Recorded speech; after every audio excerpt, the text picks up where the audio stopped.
Okay folks, I'm out here on the back deck and really love the natural lighting I'm getting today. Hopefully it's not going to rain on me. This is a Singer 1591.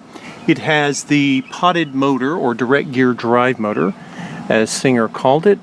And this is a machine that I picked up. I got from someone who had found it, and you know, it looked pretty rough. The body's all dusty and dirty.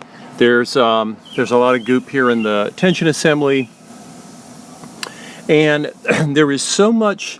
This is unusual even for some of the old machines I find. There is so much lint caught in the feed dog area. It looks like it's been sitting there for a long time and it built up and someone never cleaned their machine, and it actually has slowed the machine down. And so, you know, to someone who is not into these machines, they might look at it and say, oh, that old thing will never work.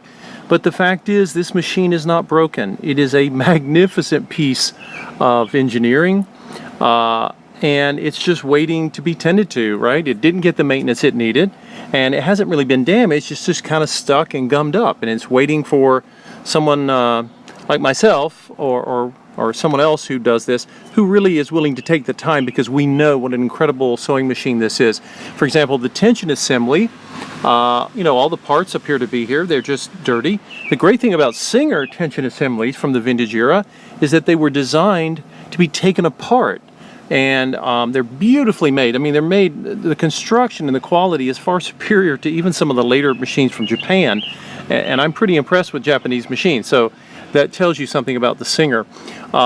Anyway, this machine had a little bit more old gummy oil than some, but it's not a problem. It just needs to be tended to. And again, I'm doing this in sections. I've been going around getting some lubrication in the machine. I did manage to get a new bulb put in here. Putting new bulbs in is relatively simple. This machine is going to need its foot pedal. It's going to need a new cord. Foot pedal looks dirty, but unless it's been dropped, and I always open foot pedals up to make sure that they haven't been dropped. Dropping foot pedals is not good for them, whether they're the old style or the new style. So I open it up, make sure that she's okay, and then I'll get a new cord put in. The cord that came with this machine is not the original. It's a later cord, and I know this because it's not Bakelite. It's a later replacement, and that's fine. So I will inspect the cord, make sure that it's good. It's dirty, but it's actually, you know, there's no damage to the cord that I can see, and I always inspect them. Or I'll just replace it with a new cord. Either way, it's good. But just wanted to show you guys that if you ever get a machine like this, maybe you're at a yard sale or you're somewhere looking at some old machine and people don't want much for it, you say, gosh, do I really want to get into this? The main thing I would do is check to see if all the parts are here. Make sure you've got, as best you can tell, all your tension assembly parts. The check spring is here. With old Singers, you can get replacement check springs, but just take a look. You know, make sure that, now this is the thread cutter. It's not absolutely essential, but you want to make sure that your tension, your thread tension guides are here, right? So we want to make sure that all the guides are in place, so that, and there's another one down here, and you can see what remains of an old needle that broke off many moons ago. So again, I'm going to be disassembling these parts. I've got some of them that I'm soaking in liquid wrench now. Others I'll be putting in alcohol, because again, the parts have just been sitting there. The old oil's gummed up. I've got to loosen that. You can see I've got my little, I have this, I get this at So Classic, because their lint brushes have this little, I call it the bottle washer cylinder, and I really like using that one. If you can get a hold of one of these, they're great. They're not expensive, but I find them more useful than some others.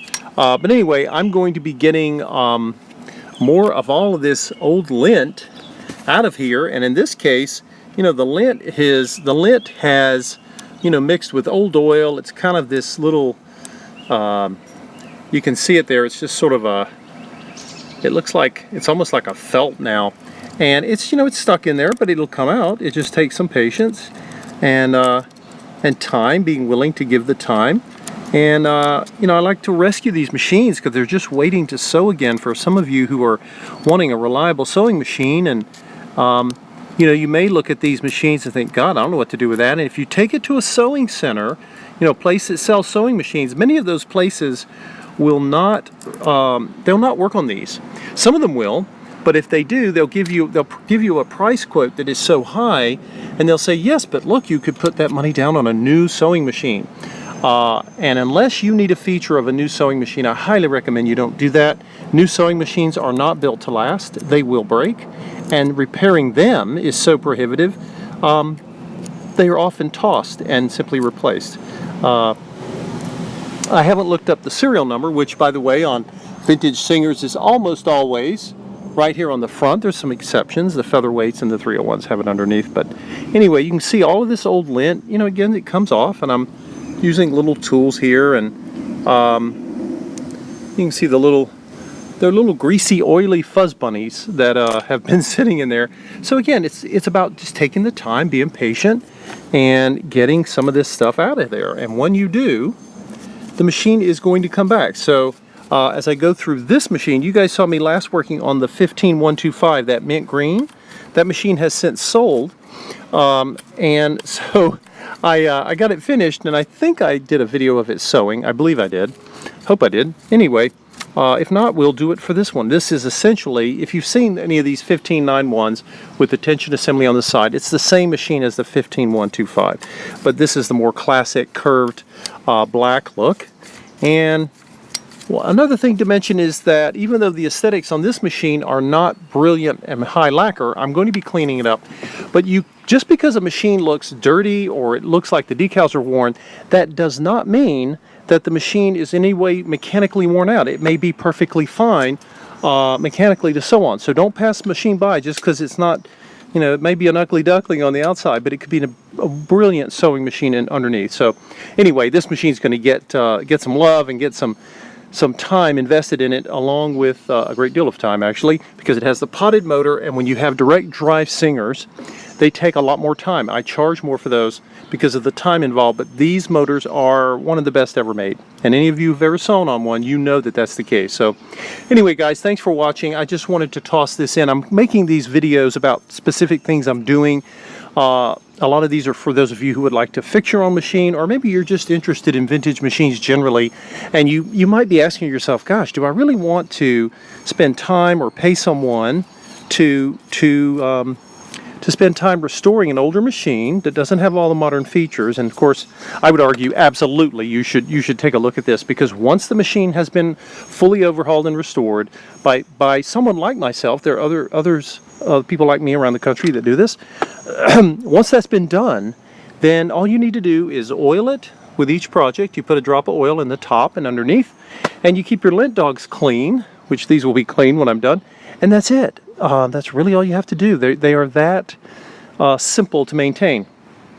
But what I wanted to do is really show you guys the full overhaul, because when you're paying someone, if someone tells you that a machine has been tuned up or if it's been gone through, ask them what they did. Because there are a lot of things that you can do or not do, and I like to do the whole thing. I often tell my customers, if we're going to do this, we're going to do it right. That's not always the fast way, but it's the right way. So anyway, thanks for watching. I'll keep you guys posted as I go through the process. Thanks.